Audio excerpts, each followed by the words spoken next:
Welcome to Make the Grade with the Success Doctor, Stephen Greene, where you'll discover actionable strategies to help your student to reach their academic goals, to excel at standardized testing, and to plan for the college admissions process painlessly. And now, here's your host, Dr. Stephen Greene. Hello, everyone. This is Phenix, the college success professor, and I have a new guest starting off this month with my new series on helping students to get ready for the fall semester, or if you're in school for the summer, how to get ready for the summer semester and the new era that we are living in as students, as people, as human beings. So I have a whole series of people who I will be interviewing to help you as students to prepare for the fall semester, to help you to get ready for the fall semester. And we're going to kick it off with Dr. Stephen Greene, who is an acclaimed success doctor, and I am the college success professor. So we have a lot of success happening here today. There's a huge amount of success here. There's a huge amount of success today. His specialty is focusing on students' academic success. So I'm going to be talking to him about his book, his work, and some tools and resources that he has to offer for you. I have a whole series of questions that I'm going to be asking him. And if you have any questions, definitely feel free to put it in the chat. But let me formally introduce my guest. I'm going to read a brief bio from him. So Dr. Greene founded Make the Grade, an academic services company based in Philadelphia with a simple mission to provide students and families with actions to maximize their education. In 2015, Dr. Greene published Maximum Education, which I'm sure he'll show you a quick preview of during the course of the interview. There it is. And it became the #1 bestseller on Amazon in the education area. It's available now, so definitely check it out after the broadcast. The book provides actions for student time management, information management, and creating a daily success action plan. And the book was expanded into a series of workshops. So if you want to work with Dr. Greene, you can do so. Video courses and one-on-one coaching for thousands of students. His mission has expanded to Make the Grade podcast, as well as Make the Grade Success Community. So there's a lot of offerings that he has for you all. If you would like to work with him, if you would like to learn from him, if you would like to be mentored by him, I'm sure he will tell you all about that through the broadcast. So welcome, Dr. Greene. Thank you, Phenix. And thank you, everybody out there. Yeah, it's great to be here. Yes, this is my first time using StreamYard. So Dr. Greene is mentoring me in that regard because he's an old school podcast pioneer. So we actually met in the same podcasting masterclass. So he's been giving me some tips to like set up. So we're a little bit late, but that's because this is new to me. But Dr. Greene, did you want to say anything before we get started with my questions? Well, I'll just sort of state the obvious, which is that the last 3 months have been pretty wacky, right?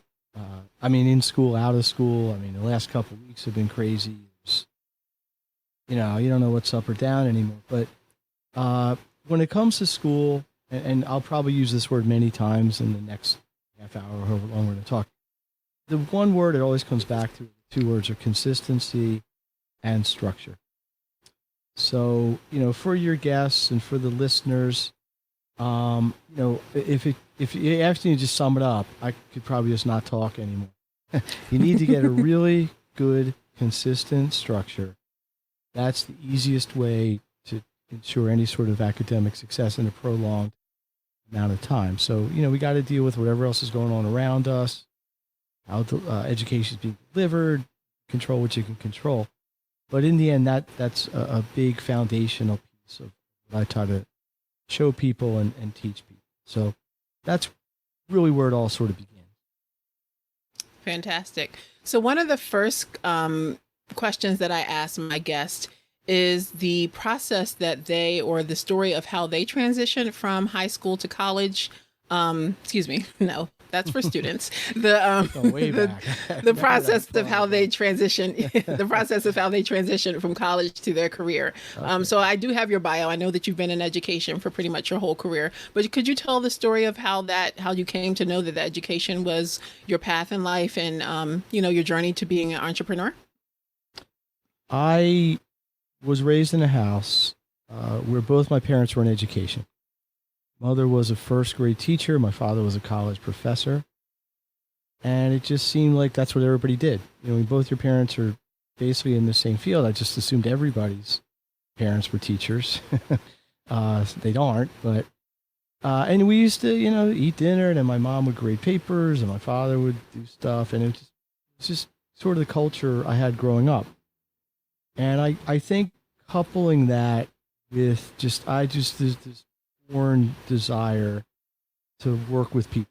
I always enjoy working with people, coaching, and it's not just academics. I coached all my kids' soccer teams and basketball and baseball, and I just like working with people.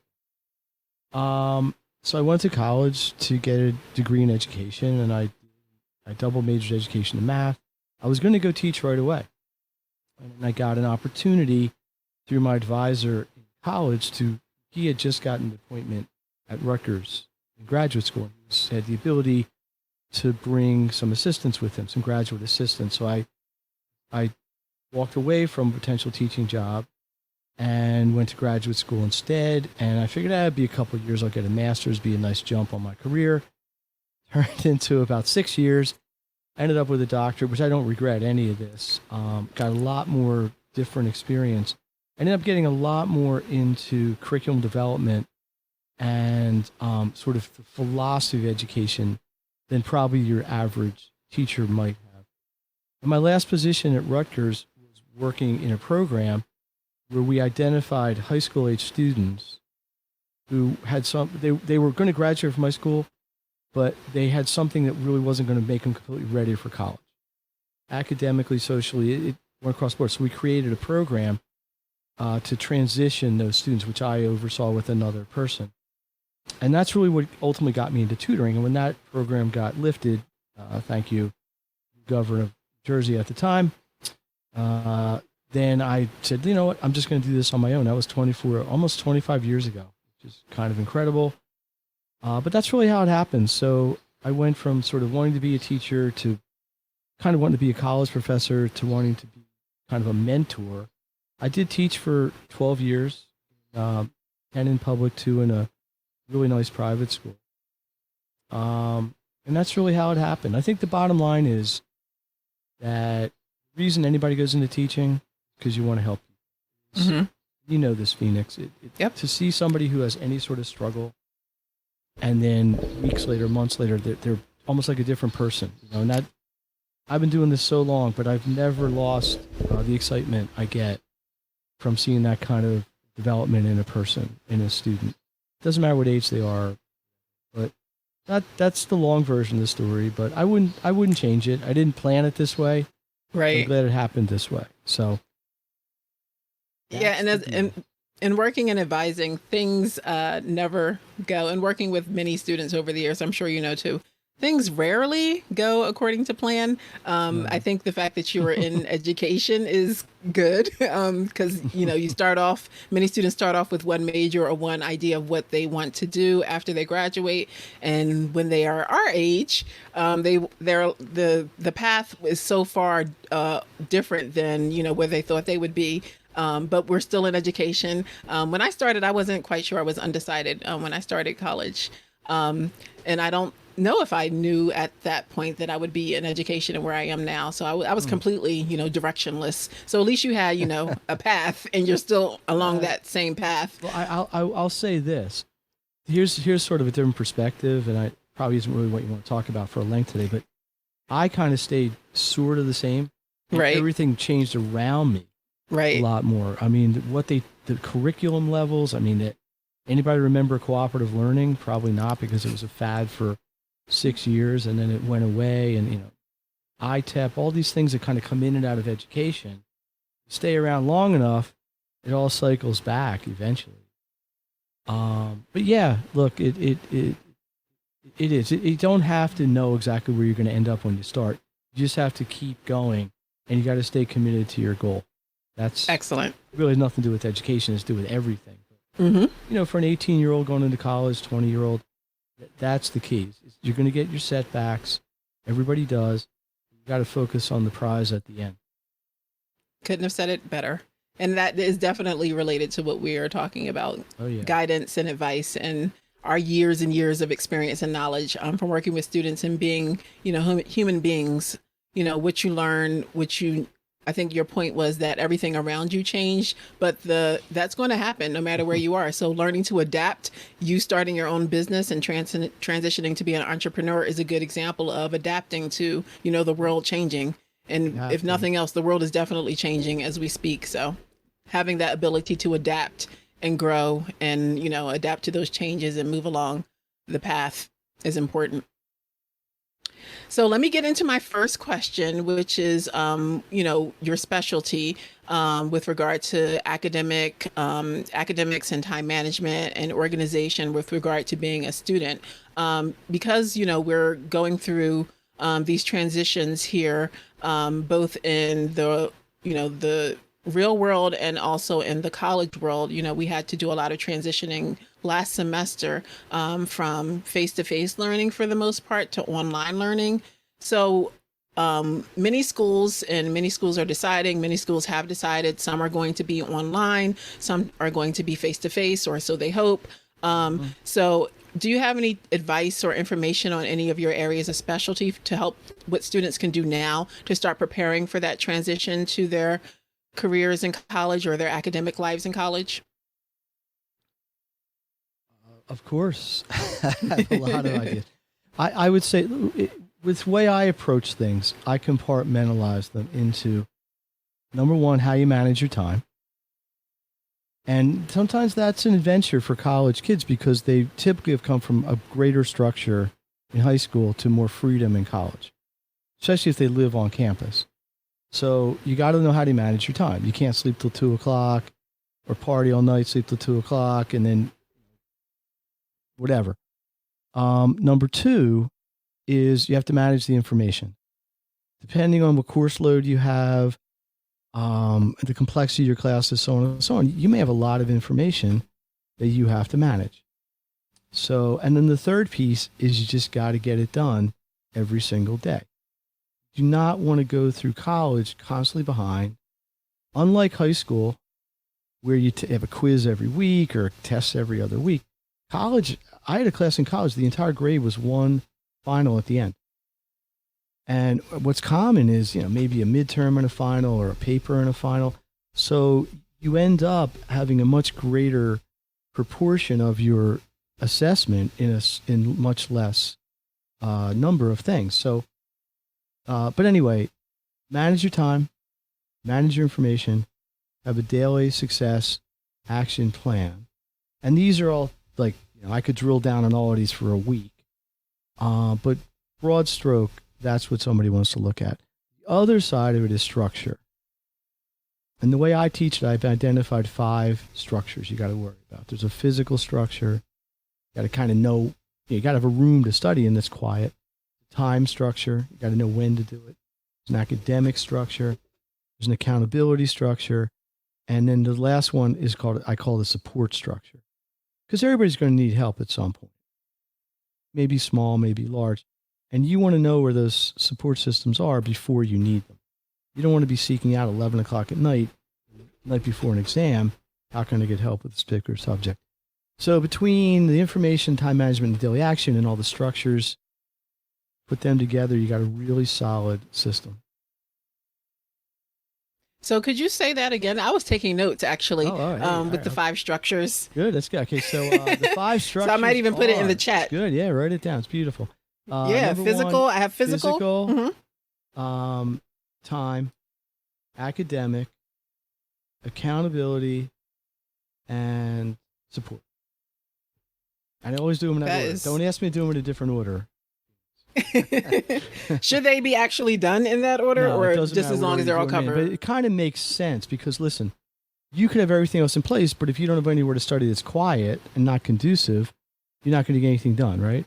You could have a great quiet room, but if you wait till 3 a.m. when you're exhausted, you could have both of them, but not know what to study. Or maybe you went to, I don't know, whatever, calculus class, and you just didn't understand what they were talking about. That's the academic. Accountability is really a more of a nebulous one where who are you going to be holding yourself accountable to? Right? Your parents may not be there to push you. roommate isn't gonna. So this is where you have to develop accountability to yourself, right? You're paying to go to college, or somebody is. Right. And then the support one is more of a as needed.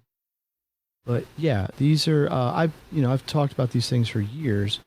And I always think maybe there's a better system, a newer system, a more updated system. I've never found one. I just keep coming back to the same things.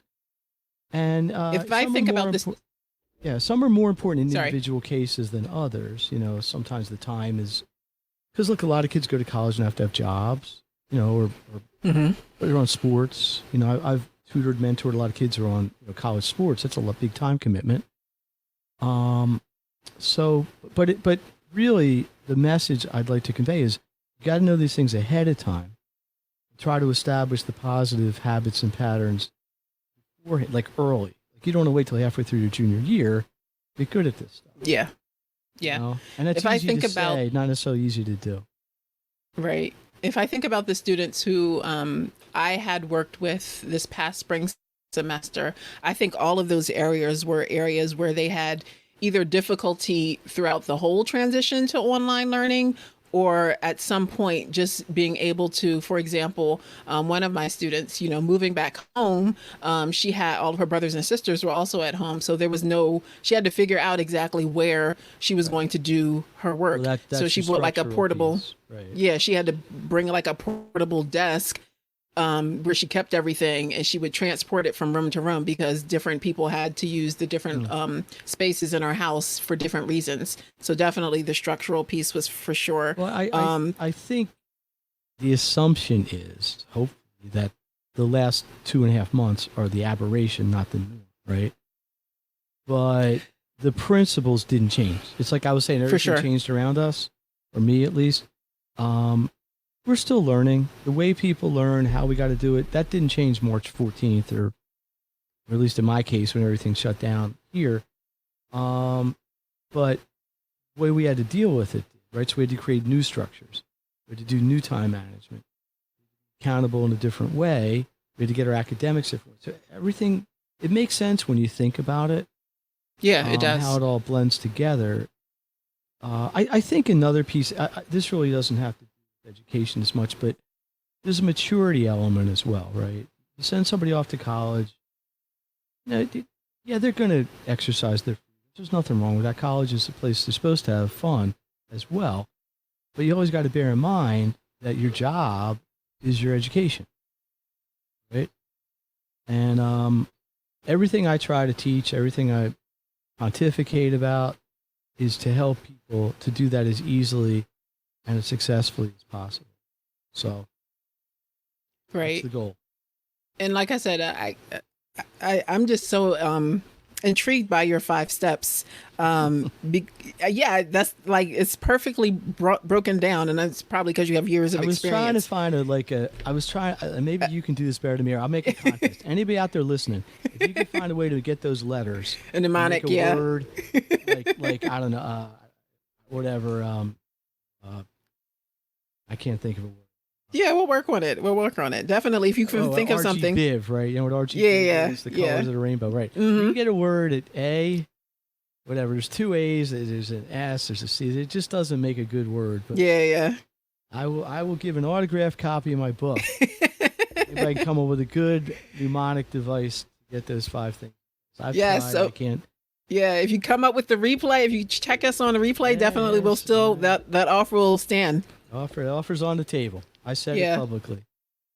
For sure. And especially for students who are, it's their first year in college. Absolutely. As you mentioned, transitioning from the high school to the college experience, where there's often one of the big factors which you mentioned is that there is a lack or a lesser amount of assessments that they're going to be graded on. They don't usually tell you that. That's not like in the manual, so to speak. Well, they do tell you. It's just that students don't know to read the syllabus. Yeah, well, I was going to say, it's right.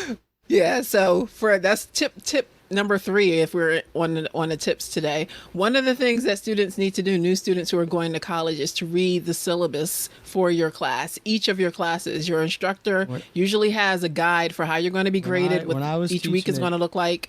When I was teaching in college, I had the students sign a paper that vouch that they had read and understood the syllabus. And most of them just signed it. Maybe didn't even read the paper. Yeah. saying what they were signing. But that way, like later on, I didn't know the midterm was 45% of the grade. I'm like, hey, it's right here. You signed it. You said you understood it. And it wasn't a legal thing. It was like I was getting sued or anything dumb like that. It was just, it was accountability, right?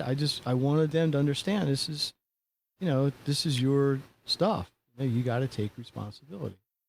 Yep. And the faculty over the years, one of the things that they are slightly irked or even very irked about is that if you ask a question of them that is clearly, delineated in the syllabus. Yeah. If it's clearly written in the syllabus, they're going to know that you didn't read the syllabus.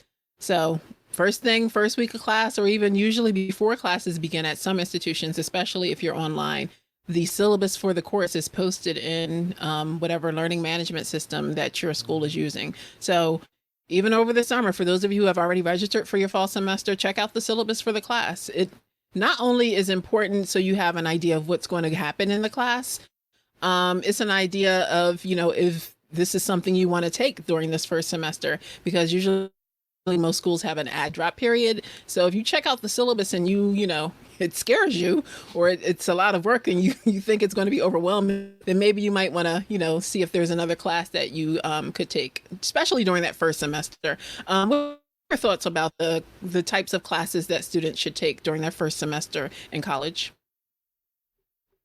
Well, I given the statistic that I think it's like 2/3 roughly of students who go to college change their major at least once. There may be an updated stat on that. That's the one that always gets thrown out. Yeah. I'm not really in the college counseling business in that sense, but I would say don't pigeonhole yourself. Because college can get expensive. Let's just talk economics for a second, right? Mm-hmm. Let's say you do a year in a major, and then you decide to change majors, which is fine. It's your life. Well, maybe now you got to go to college for 5 years instead of 4, or 4.5 instead of 4.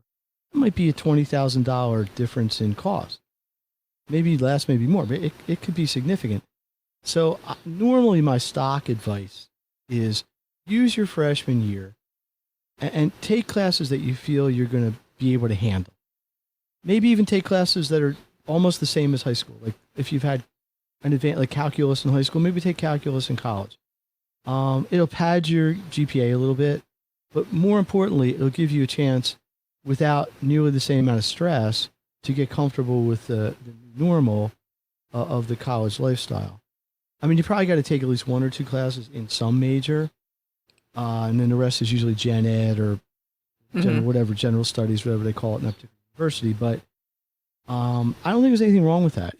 Make your life easier your first semester, maybe even your whole first year. Spread it out.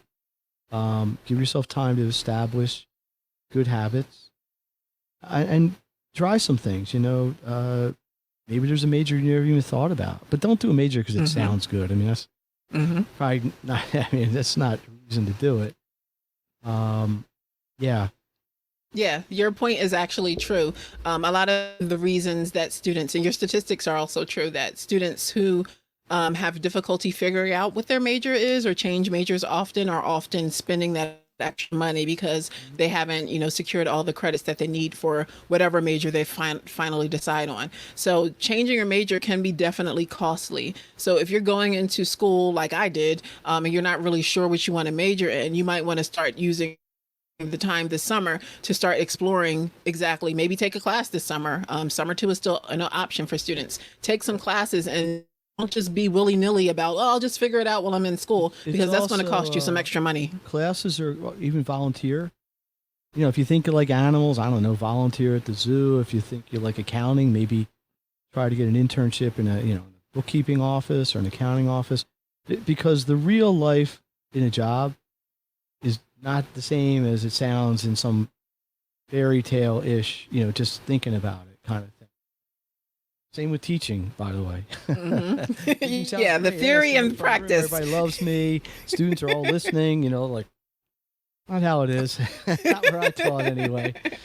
But that's the summer's a great time to try that. Volunteer, get a job, if you can in the field.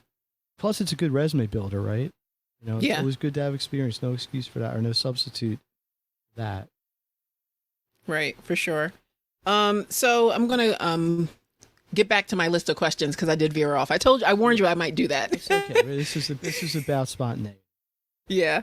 So from working with the students that you work with who are in college or about to go college, what's the most common misperception or misunderstanding that students have regarding, one of your initial pillars, time management? Well, I think they grossly underestimate how much time they've got to put in. Could you say that one more time? How much time they have? I think they underestimate, and in some cases grossly underestimate, how much time / work they're going to have to do at the next level. Especially when you get kind of a higher end, a kid who gets like a 3.9 in high school and doesn't really work very hard for it. There's always people like that. And then they figure out I'll go to college, it'll be the same, and then they just don't. It's just not lined up. I think the other side of it is not planning ahead long term, because if we go back to the idea that you start college, you got a midterm 6 weeks later. It's right on the syllabus. Midterm, I don't know, October 23rd. Mm-hmm. Oh, that's easy. I don't have anything to do for September now. I can party the whole month of September, right? What's the difference? One more day. I'll do it tomorrow. Well, all of a sudden now it's October 11th, and now you got to learn 4 weeks worth of stuff, potentially, that you just kind of let slide, right? So this goes back to kind of the self-discipline and the self-accountability. That's that other A that I can't figure out how to put into a word. But that's the biggest thing I see. So when you are working with students, if they've had that issue possibly in high school, and you're worried about them, or their parents are worried about them being able to transition to college where it's not as much oversight or guidance or support, what are some strategies or tips that you have them do? Like, like you said, you don't want to get way into the semester and you're behind. Like, what are some things that they do at the beginning of the semester? The simplest and easiest thing is always the basic thing that everybody knows but just doesn't do, which is just get a calendar, get a book, write stuff you have to do down, and then schedule it out. I mean, that is not rocket science. That is not some incredible epiphany that I woke up one day and said, oh my goodness. It's all about planning. It's all about planning ahead and foreseeing what you're going to have to do. And the way I break it down in my book is I break it into two categories, short-term and long-term. So in my world, short-term is something that's due tomorrow. In high school, this is more relevant because you've got class every single day generally, right? But so to me, short term would be, okay, it's Monday. I just had class. I got class on Wednesday or whatever. Short term would be what you have to do in between class 1 and class 2. Mm-hmm. Long term is anything that extends beyond that. So maybe there's a project or a test or a paper, or I don't know, whatever. That's a week out, 2 weeks out, 3 weeks out. So that's how you want to categorize it. And then the way you approach it is by just planning. So the shorter term stuff has to be a higher priority. It just makes sense, right? It's due sooner. But you always want to chunk out the other stuff, right? In education, we talk about chunking a lot, which is basically, I'm sure you know, but taking a big job and turning it into small tasks. So you take something that might take 6 hours and you turn it into, 24, 15-minute blocks. And you do a couple of them every day. So the people, I'll almost say this in the anti-negative. The people who don't get themselves in trouble are the ones who don't put things off to the last minute. And the only way you're not going to put stuff off to the last minute is by planning ahead. And you can only plan ahead if you know what's coming. And this is where that information management, time management, all the things I just say gazillion times over and over come in.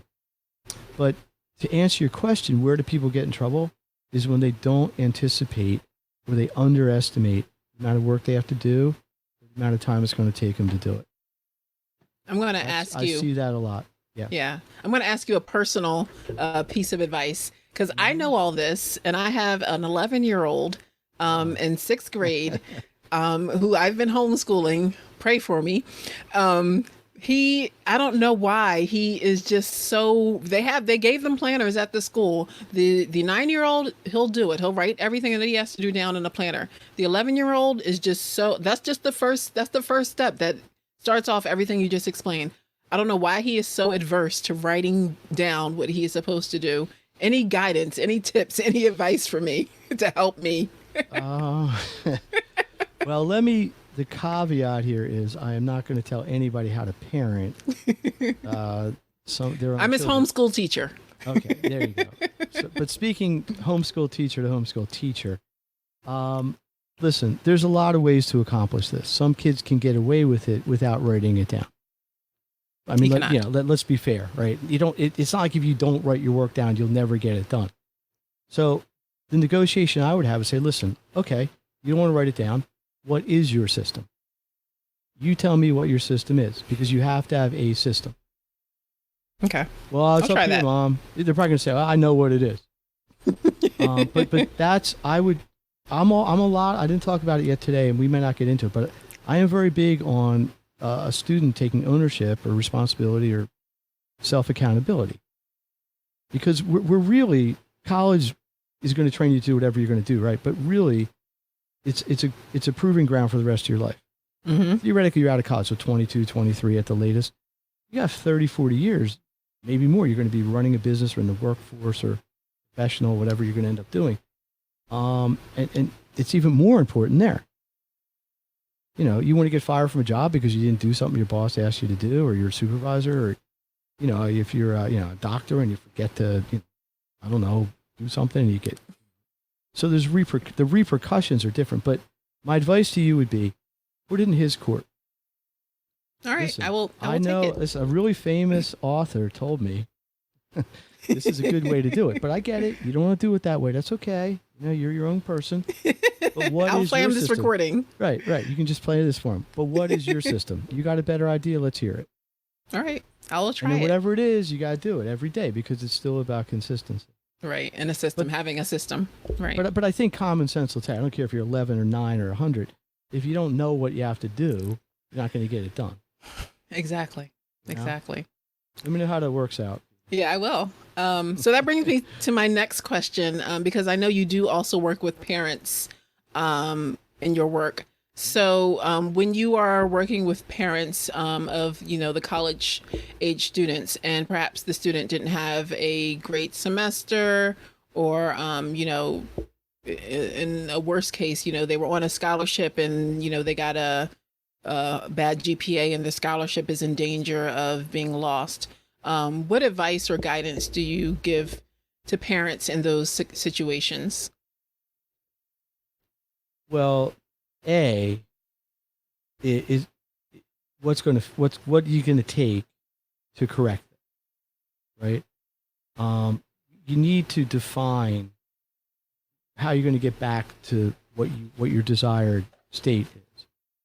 But it's a tough one, because there's many different ways people parent, right? You got like kind of the strict taskmaster. Hey, you failed out, I wasted my money. You got sort of the coddling type, like, it's okay, we're, discovering. But I think the advice I'll give a parent is, it comes back to, this is where the responsibility and accountability comes in, and the support, right? What if we don't understand what caused it to get to that point, it's probably just going to happen again. Mm-hmm. But it may have been laziness. It may have been partying too much. I mean, let's be honest. That happens. Right. Maybe the classes were too difficult. Maybe, they were doing something else. Maybe they were, in a club and it just got away from them. Not always bad reasons. Right. Sometimes they are. But I think the first thing I say to parents is, you need to understand why this happened. If your goal is to correct it, if your goal is to get, little Phenix back on track, you need to understand why they got off track to begin with. And then we got to try to get corrective measures to make sure that doesn't happen again. Or other side of it is more oversight, more accountability. Maybe the parents say, look, first semester freshman year, you did it on your terms, you got a 1.8, you're going to lose your scholarship. Now we're doing it our way, and we want to check your work every night. Or whatever. Right. But I do walk that line because I think part of what every parent wants to see is a child develop independence while they're at college. I think that's part of the reason to go. Yeah. It's hard to sit back and see a kid flounder, and no parent wants to see their child struggle. So it's sometimes it's a tough love thing, But again, that would be my counsel. We need to determine the cause so we can prevent it from happening again and fix it. For sure. So I'm gonna ask a question that I had a group of students talk about when I was asking them about, some of the difficulties they had when they transitioned from high school to college. And that is basically the format of, so we talked about the fact that, in college you have less assessments than you do in high school. Another thing that they told me that they struggled with was the format of the actual classes. So being expected to sit in a lecture, sometimes if you have a class just one day a week, you have a 3-hour class and the professor is basically lecturing for the full 3 hours or 2 hours and 50 minutes. So being able to, get the, discipline to sit through and pay attention for that duration of time, being able to, take notes and do everything that you need to do in order to be successful in that type of environment. Because, professors, they're experts in their field. They can go on and on about their discipline. But how do you, as a student who may not be interested or be as knowledgeable about what, they're talking about, how are you successful in that type of a class? Yeah, first of all, let me say this. I'm not a fan of sitting through a class like that either. I have an okay attention span. There's only so much you can put into the bucket at a time, so to speak. Right. I could go, I think, okay, let me answer it a couple different ways. Number one, if you know it's coming, you're going to just have to deal with it, right? If the first week of the class, the teacher just goes off and lectures for 2.5 hours, it might just be a very long semester in that class. That is what it is.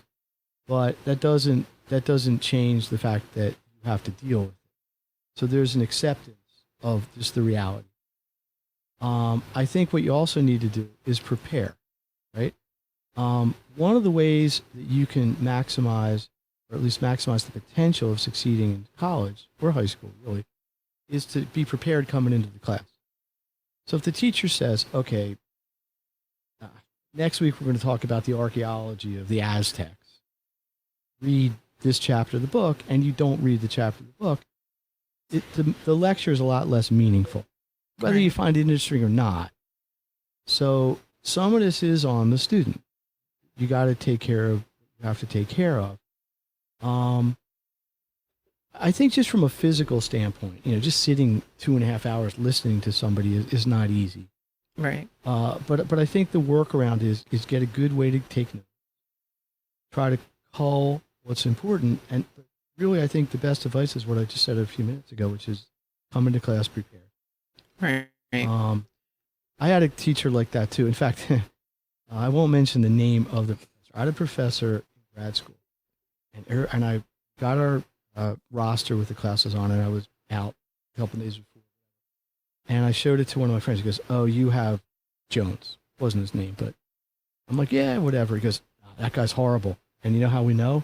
Because he's the author of the book you use in the class. It's just a little bit of advice to college kids. Do not take a class where the textbook is written, the author of the textbook is your professor. Yeah.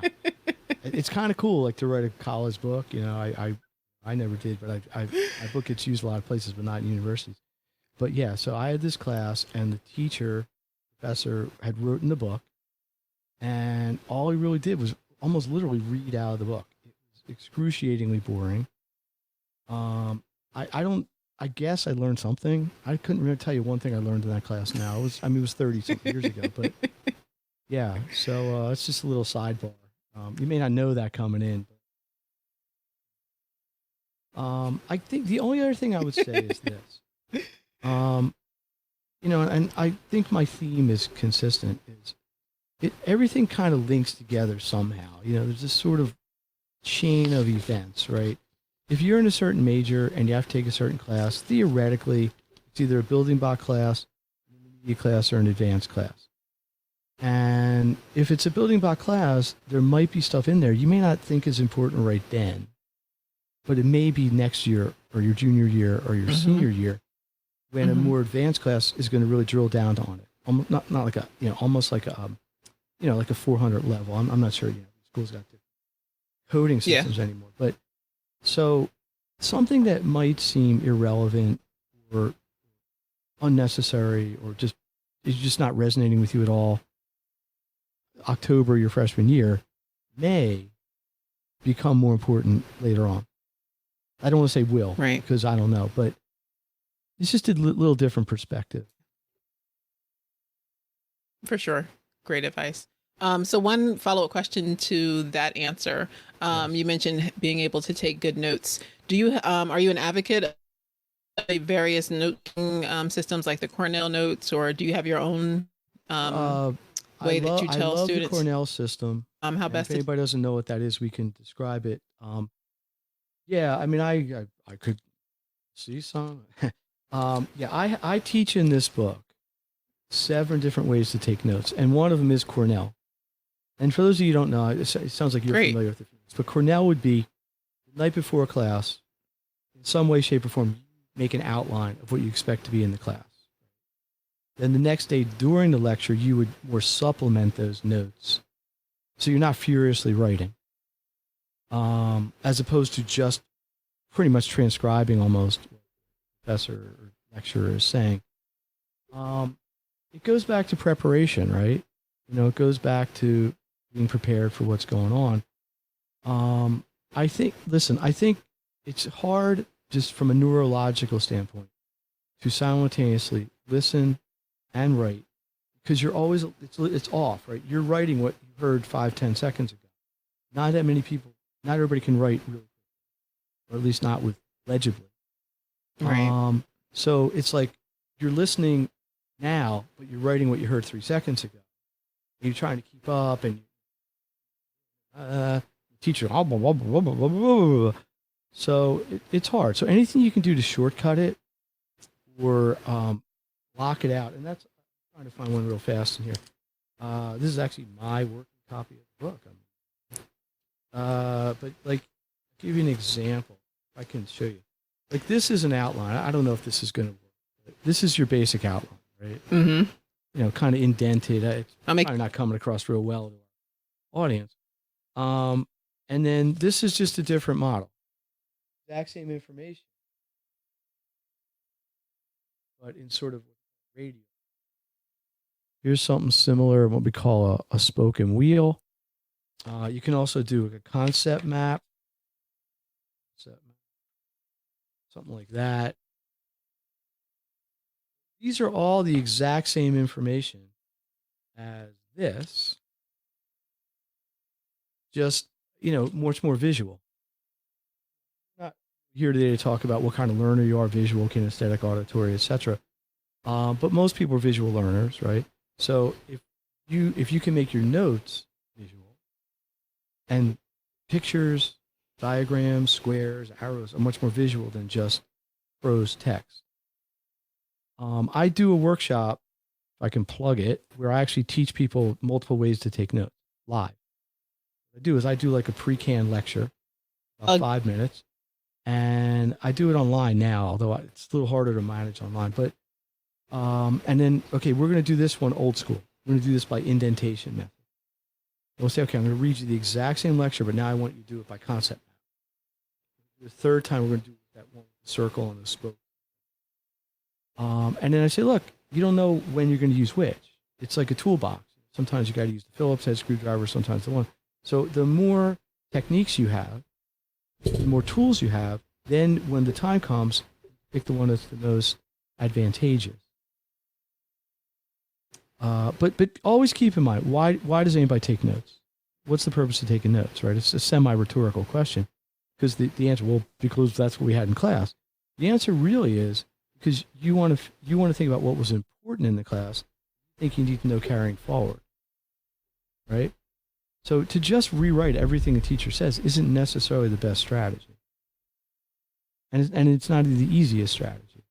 It's all about kind of distilling it down to the essential. Basically, notes are just an outline that you have to do live, if you think about it. Outline's the same thing, except an outline, you don't have the pressure of, doing it in real time as someone's dictating it. So, what a lot of people do now is they just record the class, phone, and then later you go and listen to it, but it just doubles your amount of time you got to deal with.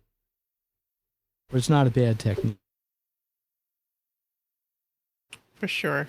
So I'm going to do 2 more questions. We have 10 minutes. I think that should, we also have class later on this evening. So yes, we do. Yes, we have a class. See, you never stop learning, people out there. Yep, you never stop learning. Phoenix exactly. In a class tonight, workshop, I think technically is what they're calling it, but still.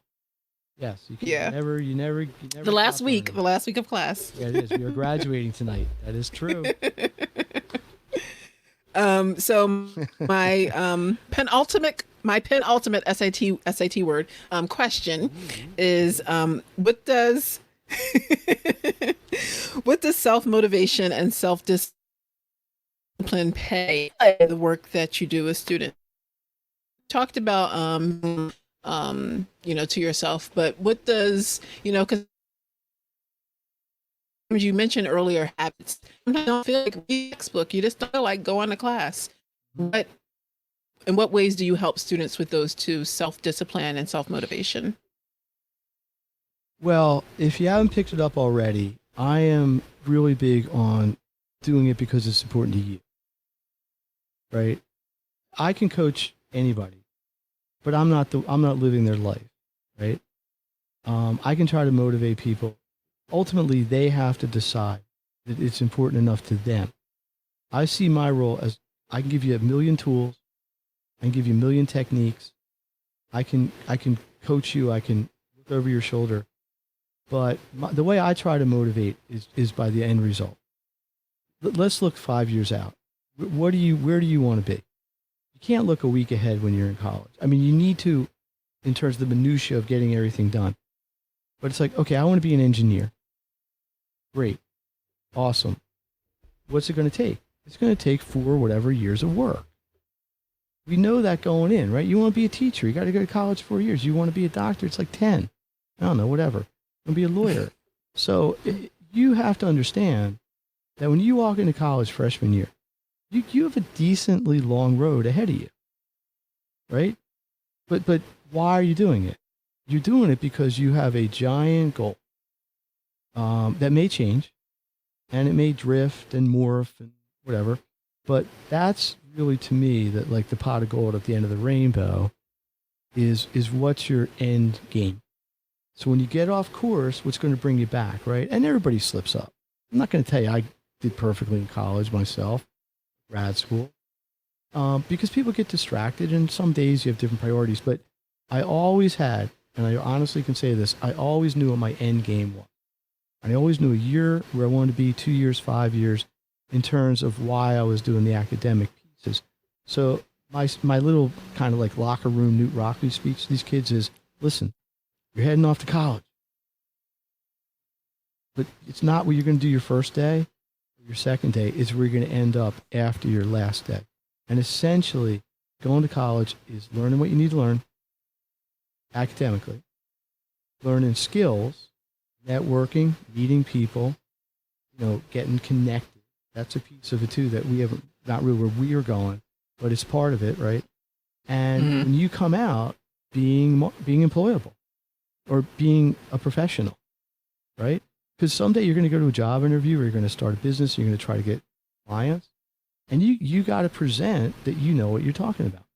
So if you want to be an engineer and you go to, I don't know, whatever, Phoenix's engineering firm, and hey, Steve, tell us what you learned in college. I mean, these are questions they may ask you, right?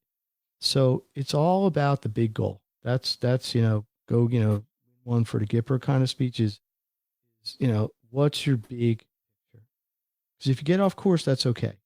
Most people do at some point, but how do you bring it back, right? How do you bring it back to where you want to end up? And I think that's really key. Day to day, it's about habits. It's about the structures. It's about the time management. Week to week, month to month, semester to semester, it's about big picture. Okay. Sorry, I don't know if it went out. My internet said it's unstable. I don't know if they got Oh, all my that. best But speech I ever gave in my hopefully, life. hopefully they did. Yeah, I hope so. No, too. that I it don't know was if I it was could ever torn. say that again. It was. Big picture. It's all about. Hopefully, it was. Yeah, Yeah, it was great. It was great.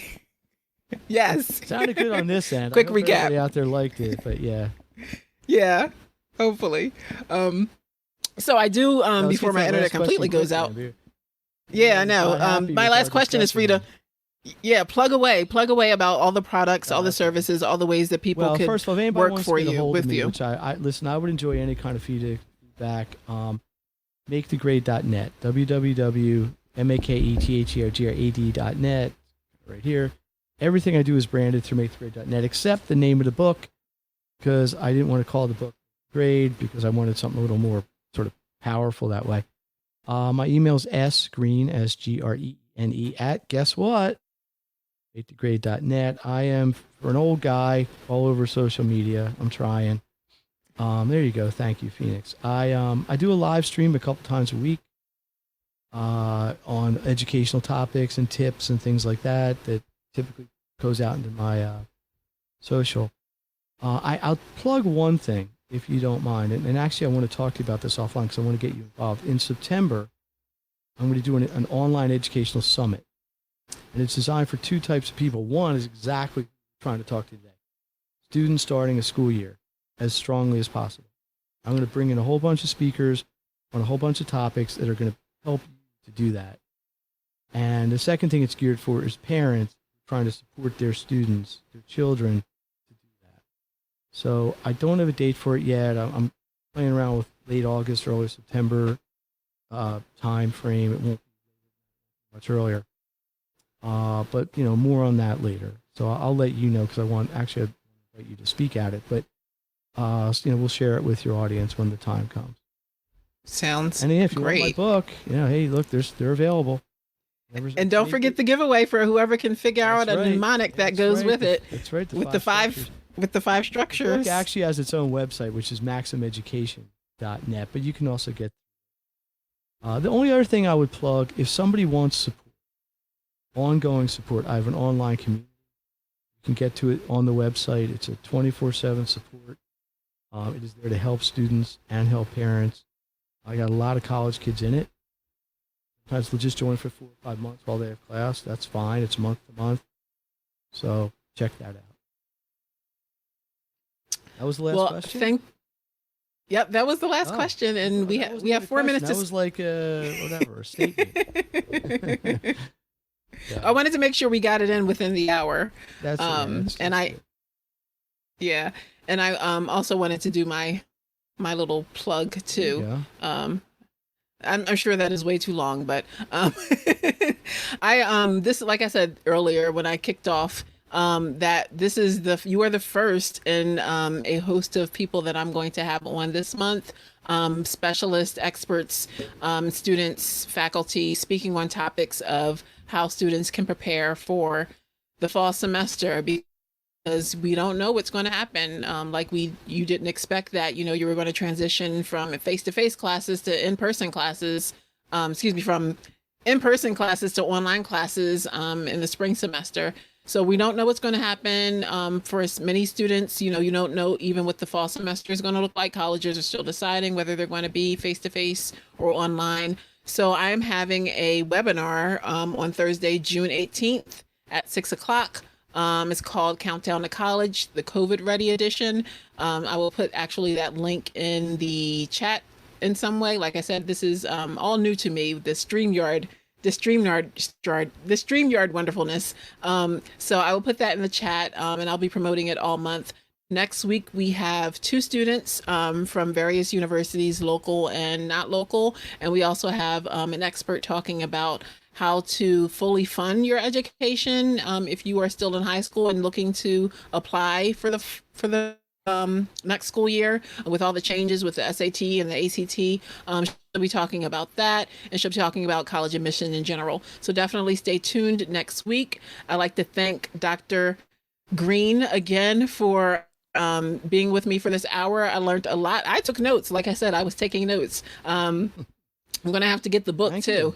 Yeah, I'm going to have to get the book too. For those of you who know me, I work in the Academic Support Services Office at LaSalle University, and I think that is one of the resources that we need in our I think toolbox, as you it should mentioned. be given to every freshman there. Yeah, it's definitely a good Not because resource they don't for have student good skills, staff. but I really honestly feel it's a functional book. It's all about Yeah. using it, plugging in with it. Yeah. Yep. All right. Well, thank you so much again, Dr. Greene. I will see you at 8 o'clock when Great. class starts tonight. And we will definitely, like you mentioned, I'll definitely be interested in working with you for that project that you mentioned.